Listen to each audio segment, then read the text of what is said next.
Hi and welcome to Leitrim Daily. My name is Matthew Earley and you are listening to episode 119 of the show.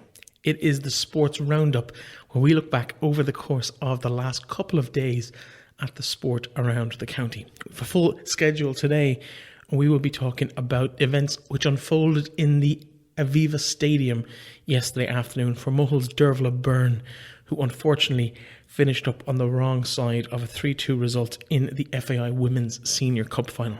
A disappointing day for her third defeat in the FAI Senior final in the last 4 years.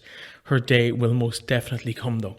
We'll also be talking about Gaelic games as both Leitrim sides were beaten in the Connacht Club Championships this weekend. Manor Hamilton were beaten in the Senior Championship by Ballintubber of Mayo, and we'll be talking to Niall Brady after his side's exit from the championship, while Shaun Chandler of Leitrim Gaels will be telling us all about their game and their defeat to Tulsk in the Connacht Intermediate Football Championship. Two fantastic performances by both sides, but unfortunately just not enough. I visited the Castlebar Road where Carrick Rugby took to the field very early on a Sunday morning to play Tuam in rugby in the Junior 1C grade. We'll talk all about that game with Tuam yesterday morning with Shaun McKeon, their manager, and Keith Crossan, the club captain. We'll also be talking karate, where the Green Dragon Karate Club visited the World Championships with 9 competitors in all grades from age of 10 to mid-40s. And they came home with 40 medals across all the different disciplines. We'll be talking to Luke and Jennifer McNamee about their goings on in Italy. We are going to start though with Gaelic games and the Connacht Club Football Championships. Glencar Manor Hamilton were the visitors to McHale Park on Sunday, and they faced the strong challenge of Mayo champions Ballintubber. The final score was unfortunately Glencar Manor 9 points, Ballintubber 111, and a goal immediately after half time which stretched that 1 point advantage that the Mayo champions took into the break, coupled with a red card after 38 minutes, proved to be just too much for the Leitrim champions. I spoke to Glencar Manor player Niall Brady about the game.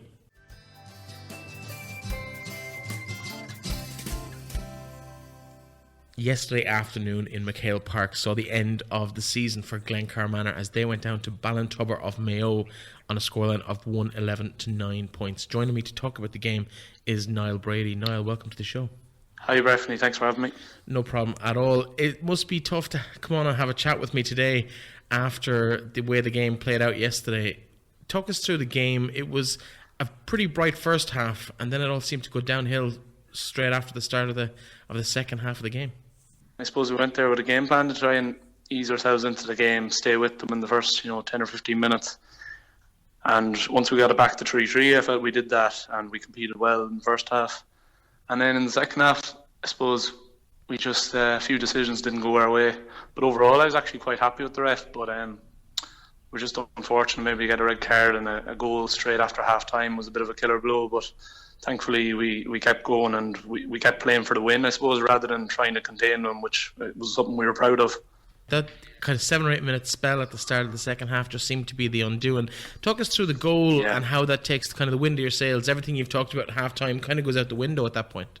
Yeah, I suppose you talk about it at the start before the game and you're talking about not conceding a goal in the first 10 minutes, and maybe you're talking about at half time about how you're going to make an impact in that third quarter, and when the other team does it, it's a killer blow. All right, it kind of goes against all your plans and you have to reshuffle and try and get yourselves back into the game, and it was tough. But I thought we did reasonably well at getting back into the game as well as we could. They didn't get too far ahead of us until near the end. Yeah, and I suppose no more than Leitrim Gaels in their intermediate game. Red card proved to be probably the difference between the sides on the day. Yeah. I actually really fancied Leitrim Gaels myself. I was disappointed to see they got caught late on there. What does this mean for the club in terms of when you look back at this season? Will you still be more than happy with how it turned out, or will there be a bit of disappointment about the game yesterday? I'd have to say overall, I think we'd be very happy. We were a long time trying to get back to winning a senior championship, and we'd so many heartbreaks in that. it was a really big occasion there a few weeks ago, and the town is still buzzing, to be honest. And it was great to see our junior A's win, and also our junior B's compete very well. It was a brilliant year overall for the club. I suppose every adult team in the club, including your ladies, getting to the county final. It's been a phenomenal 50th birthday for Glencar Manor, one you won't forget in a hurry. Yeah, couldn't have wrote it better. It's been an amazing year, and as you said, the ladies, the hurlers, everyone's been really pushing on this year, and it's great to see. Of course, couldn't forget the hurlers. In terms of the overall season, though, what's been the difference in Manor this year? Why has everybody come to the table in terms of the ladies, the hurlers, the footballers? Everyone just seems to want to have been involved in Manor this year. What exactly is it that's brought that feel-good factor back? I'm not sure. I suppose we've probably been, in 2017, I think it was, we were in nearly all the same finals as this year, except I think we lost every one of them. Maybe the hurlers might have won that year, whereas I suppose maybe we just got our little bit of luck once or twice this year. But I think it's been a consistent thing, really, that the ladies and the hurlers, and we often had junior teams getting the finals, and I suppose just we got one or two teams across the line this year, which was brilliant.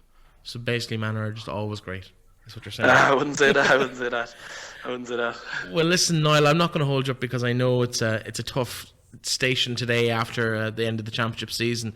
It's been a phenomenal year for Glencar Manor, and congratulations to yourself, to Shane, to Connor, who've been on with us all year, and the many others from within the club.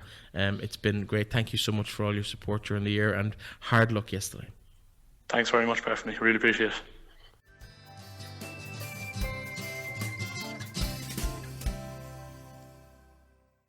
Intermediate champions Leitrim Gaels were also in action.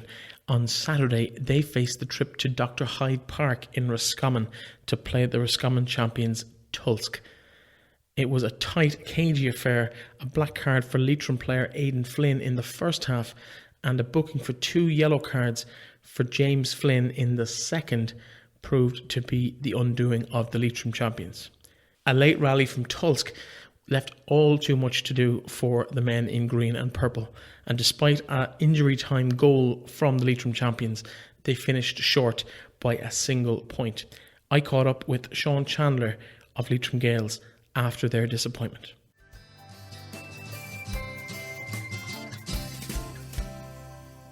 On Saturday afternoon in Hyde Park, Leitrim Gaels took to the field against Tulsk in the quarter-final of the Connacht Intermediate Club Football Championship. I'm joined by Shaun Chandler of Leitrim Gaels. Shaun, welcome to the show. Hi, Breifne. Thanks very much for having me.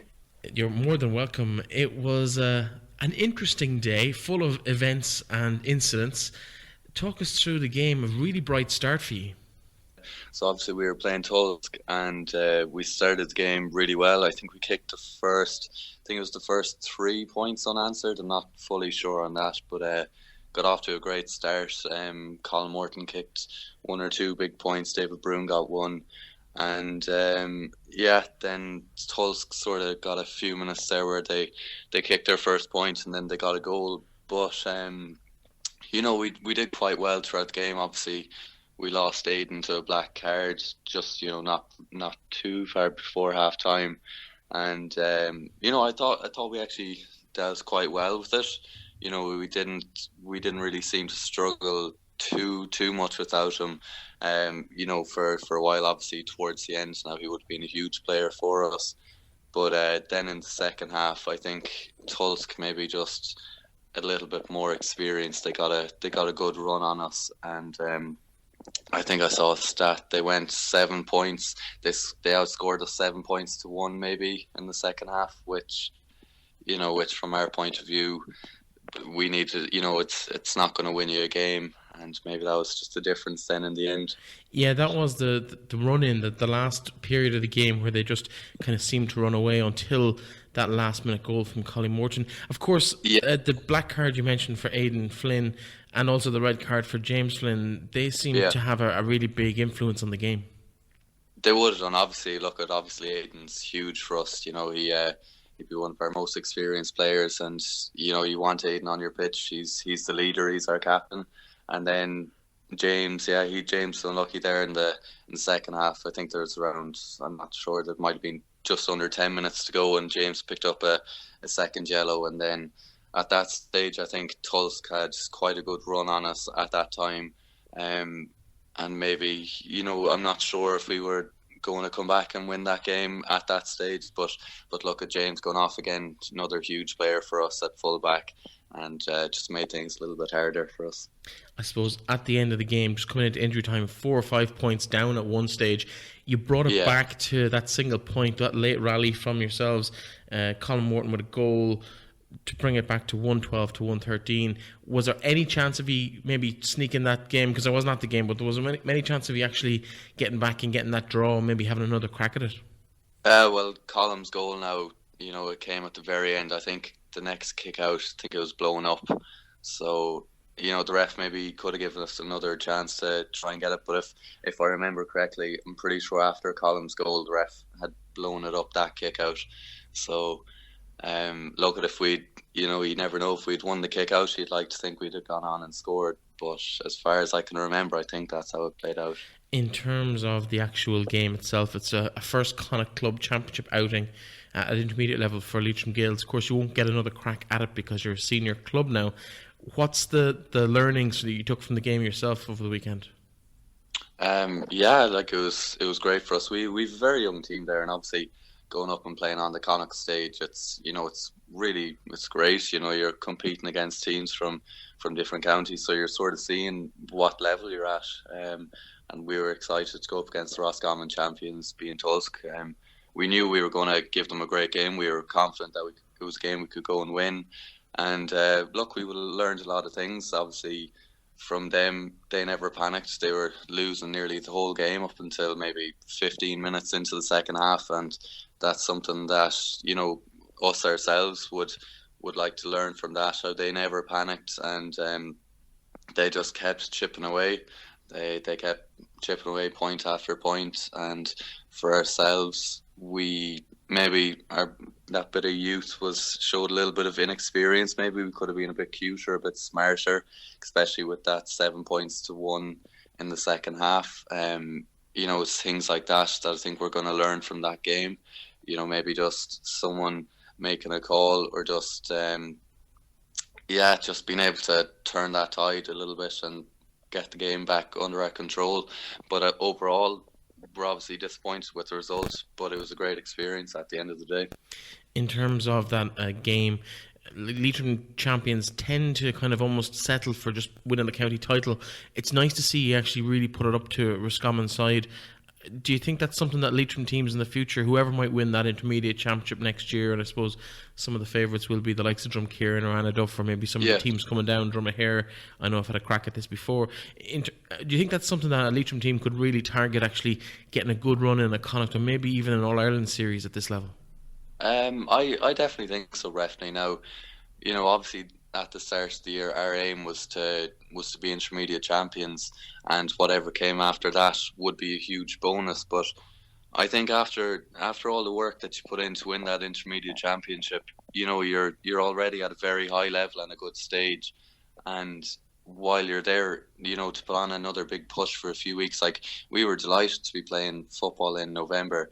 And I think for any club that does get to that stage, if the intermediate champions in Leitrim, definitely put that push on, because Leitrim football, I think itself, is on the up, and we are closing the gap. We will be closing the gap with at the county level. So I think at club level, I don't think that difference maybe is as far as people think. And there's only a point between us and Tulsk, and I think for any team who wins it the next few years, that Connacht stage should be targeted, because they may never get there again. Like, I hope we never have to play in the intermediate Connacht again, because I don't ever come down from senior. So for anyone that is going to win it in the next few years, I would definitely say to them that put on that big push to make your name in Connacht.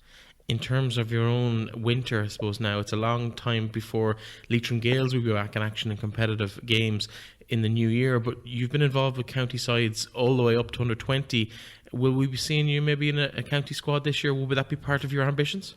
Oh, look, I've been blessed in a way. Like, I've played, as you said, I've played the whole way up with underage, and especially the last few years when you're getting competitive with minor and with the under-20s, the last 2 years, it's sort of been, you're back over the winter and getting into it. And obviously just finishing with Gaels now. Look, I'd love to go in with the seniors. It's something I've dreamt of when I was growing up. So if I was to get a call to go in with the seniors, I'd be more than delighted, and I'd be going straight for it. So hopefully now it'll be something that I'd love to work towards. Well, I hope Terry Hyland is listening to the show. Listen, Shaun, hard luck yesterday, but congratulations on what has been a phenomenal season, really, for you and the club.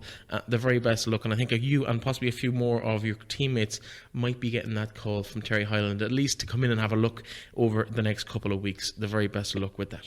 Well, hopefully now. And Breifne, just before we finish there, I'd like to say thanks very much for having me, and just best of luck with the podcast. I've been listening over the summer, in particular with the football, and I think it's very, for Leitrim GA, you're doing a great job promoting all these games, and just best luck in the future.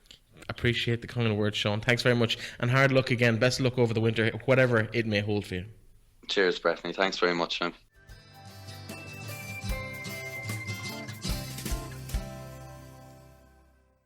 There was a full round of fixtures in the Under-15 Championship, which sets up a fantastic series of finals for next weekend. And they are St Mary's versus Melvin Gaels in the Division 1 competition, while Division 2 sees St Joseph's face off against Leitrim Gaels. We'll have more information on those particular clashes on next week's preview show. There was also an inter-county game at underage level at under-16 in the Father Manning Cup. Leitrim were beaten by 2 points, 1-9 to 14 points for Roscommon in their second encounter in the Father Manning Cup.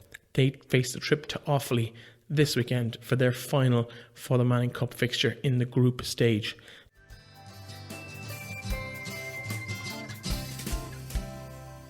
In soccer, there was a pretty clean slate here at adult level with no games fixed for this weekend, and that was down to the FAI Cup finals, which took place in the Aviva Stadium. Live on television, we saw Mohill's Dearbhaile Beirne play a massive part in the equalising goal for Peamount side to bring it back to 2-2, but a late strike from Kylie Murphy saw Wexford youths lift the cup on the day. As I mentioned at the top of the show, it's Dearbhaile's third disappointment, but I'm sure that league title in her back pocket may make up for it when she looks back on the season that was. In the men's game, for what was at times a very exciting fixture, Dundalk were beaten on penalties by Shamrock Rovers after 2 late goals, one a penalty for Dundalk and a strike from Michael Duffy in injury time to send it to extra time meant that the sides would play for spot kicks. Shamrock Rovers were to prove to be the stronger side from 12 yards, and they won 4-2 on penalties after a 1-1 draw after extra time.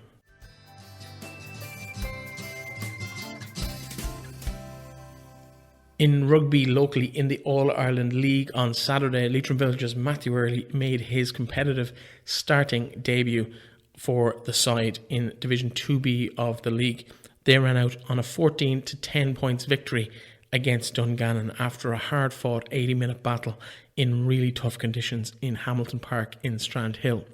Their second side were beaten 20 points to 12 by Monavea in Junior 1A in Connacht, while our main focus today in the rugby world will be on Junior 1C, where Carrick and Shannon hosted a Tuam side who were undefeated, and Carrick were hoping to put an end to that. Unfortunately, it wasn't to be. A late sustained push from Carrick and Shannon just couldn't end in a score, and the score finished 6 points to 8 in favour of the Galway visitors. After the game, I caught up with their manager, Shaun McKeon, but first, their team captain, Keith Crossan.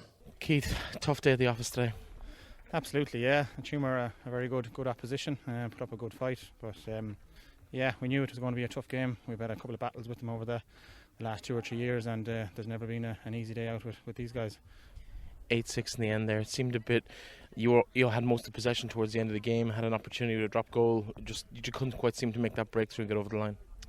Yeah, it's tough. Look at Tuam, are defensively very good. We've only didn't manage to get a try there in all games, so just 2 penalties on the scoreboard for ourselves. But yeah, look, they have a dogged defence, and they displayed that at the end and denied us the win. In terms of the time of day, 10:30 kick-off against Tuam, it's a hell of an early morning for them.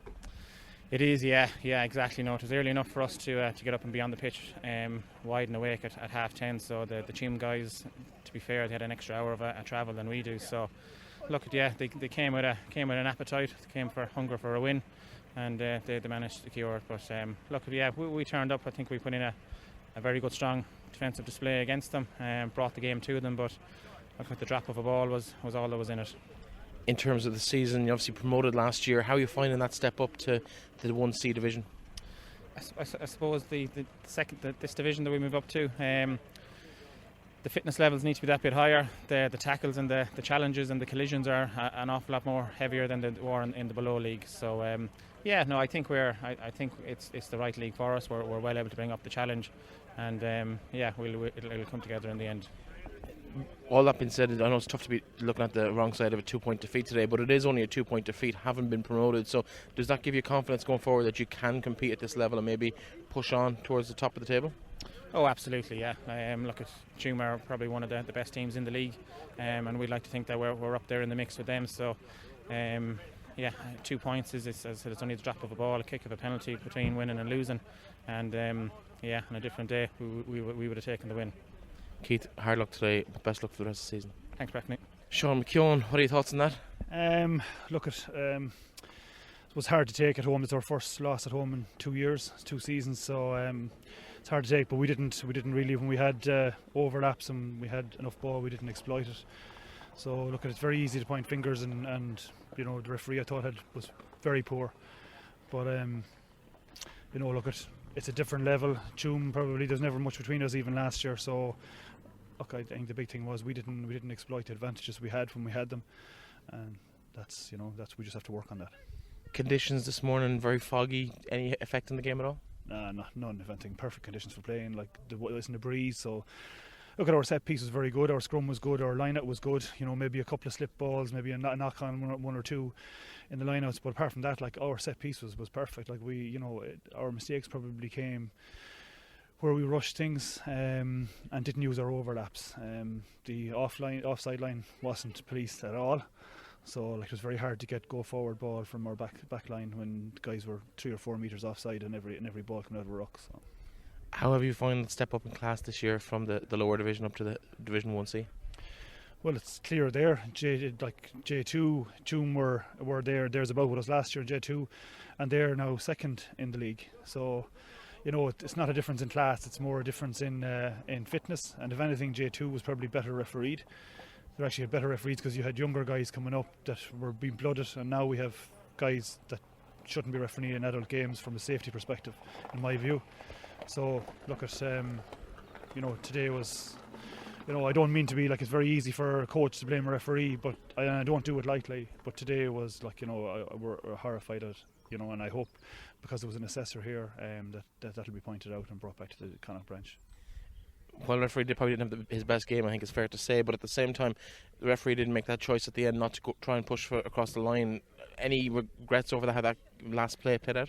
Absolutely. Like when I asked him 10 afterwards, he thought he had a penalty advantage, not a knock-on advantage. But yeah, it was the wrong thing to do. Like normally, our play there is to use our advantage there, either even take the scrum, where we are strong, or carry the ball and create an overlap. And we didn't do that. We took an attempted drop goal. It had worked for Keith earlier on, and he just kind of lost his head there, I'd say, to take that, and he shouldn't have. So look, we take that fully on board. Like, that's not the referee's fault. Well, listen, Shaun, hard luck today, but I'm sure there'll be plenty of happier days through the rest of the season. Best luck. Thanks very much, Breifne. Cheers.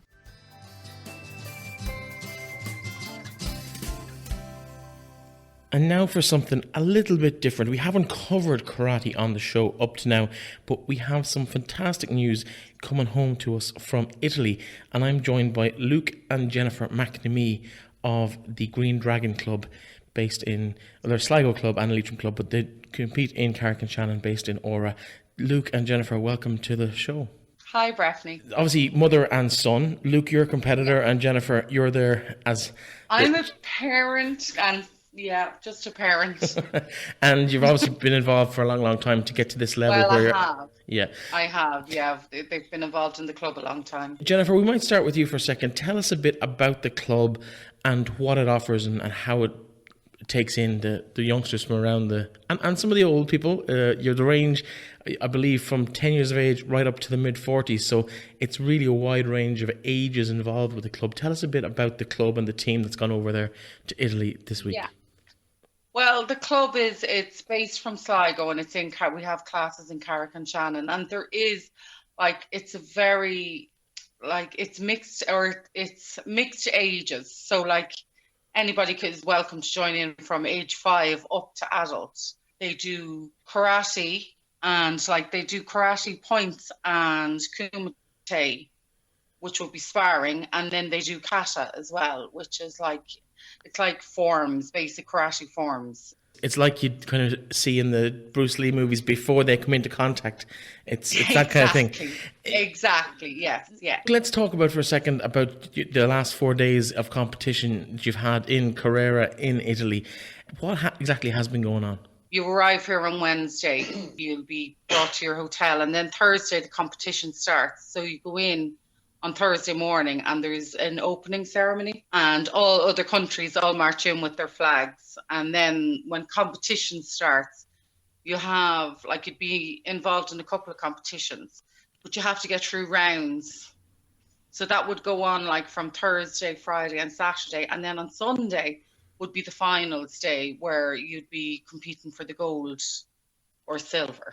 Yeah, so basically you work your way through the preliminary rounds to get to finals at the end of the week. Exactly. And it seems to have been a pretty good crew you had with you in Italy this week, because you've come home with no less than 28 gold medals and 7 silvers and 8 bronze. That's some achievement.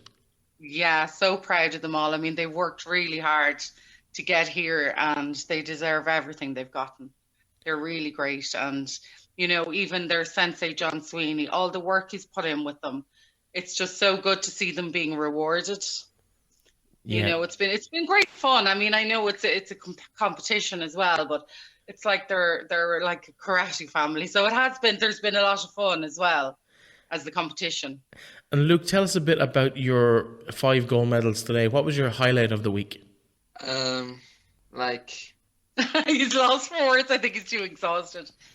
Fighting all the different countries and I don't know, going up to the podium after. With your national anthem and making friends and yeah.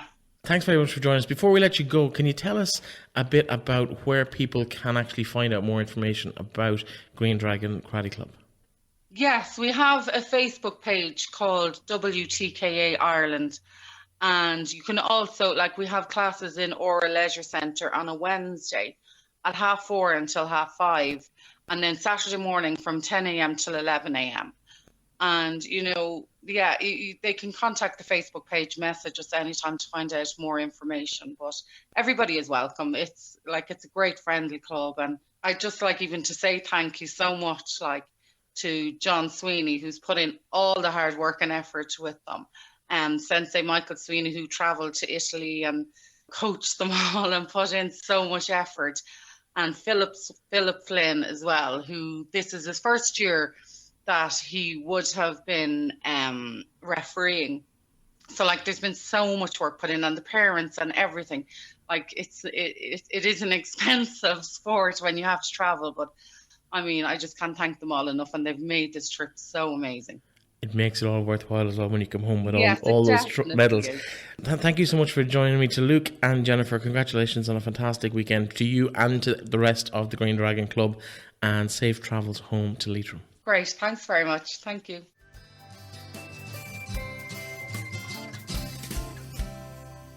And that, folks, is all we have time for today. Thank you so much to all my guests, and to you, of course, for listening once again to the show.